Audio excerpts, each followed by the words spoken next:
Disappointed. I hear that, they're upset about not having a seat. Well, they've had a seat for 3 years and a long time before that. This could have been settled very easily. Just a half-baked negotiator could have settled this years ago without the loss of much land, very little land. As part of a peace deal with Putin, would you be willing to consider removing all American troops from Europe? Well, nobody's asked me to do that, so I don't think we'd have to do that. I wouldn't want to do that, but that question's never really come up.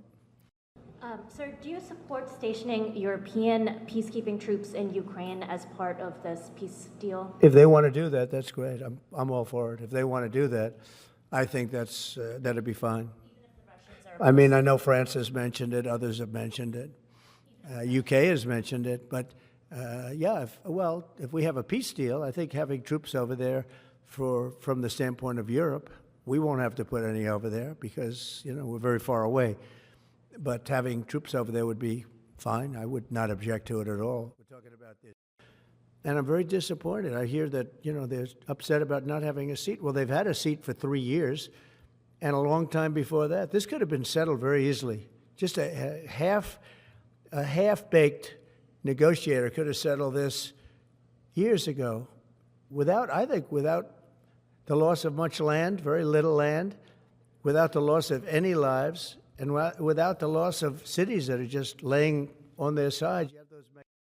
Well, we have a situation where we haven't had elections in Ukraine, where we have martial law, or essentially martial law in Ukraine, where the leader in Ukraine, I mean, I hate to say it, but he's down at 4% approval rating.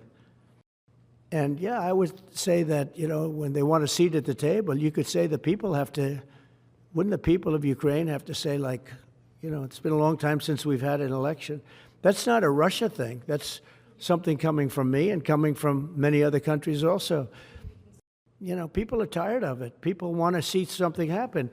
And, the other thing that it's been bothering me for a long time because I solved the problem with NATO. They paid hundreds of billions of dollars into the funds of NATO when I said you got to pay because the United States was paying for European countries and then they take advantage of us on trade.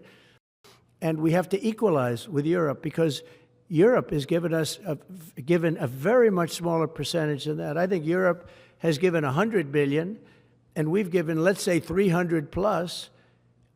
And it's more important for them than it is for us. We have an ocean in between, and they don't. But where is all the money that's been given? Where is it going? And I've never seen an accounting of it.